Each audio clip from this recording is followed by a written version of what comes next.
Hi friends, good evening. మనం ఈరోజు మరో ఇంట్రెస్టింగ్ సామెత, దీన్ని ఇంగ్లీష్లో ఫ్రేజ్ కూడా అంటారు, దాని గురించి తెలుసుకుందాం. అదేంటంటే, అయ్యగారు అలిగారని చెప్పి ఆదివారం రాకుండా ఉండదు కదా, లేకపోతే రాకుండా మానదు కదా.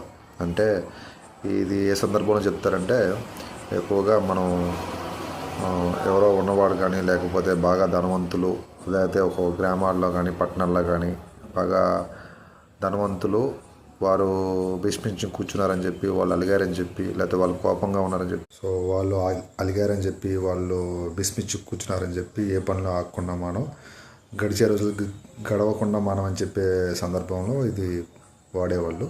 సో పూర్తిగా ఇది అంటే ధనవంతులైనా పేదవాళ్ళైనా వారి యొక్క మానసిక స్థితులు ఎలా ఉన్నా, వారి యొక్క స్థితిగతులు ఎలా ఉన్నా, లోకం కాలం ఎవరి కోసం ఆగదని చెప్పే సందర్భంలో దీన్ని వాడతారు.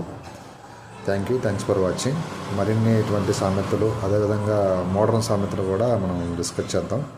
అంటే ఇవన్నీ పాతకాల సామెతలు, కొత్త సామెతలు కూడా ఇప్పుడు మార్కెట్లో చలామణిలో ఉన్నాయి. అంటే అందరూ కూడా సమయాన్ని బట్టి ఉపయోగిస్తున్నారు, దాన్ని కూడా మనం డిస్కస్ చేద్దాం. Thanks for watching.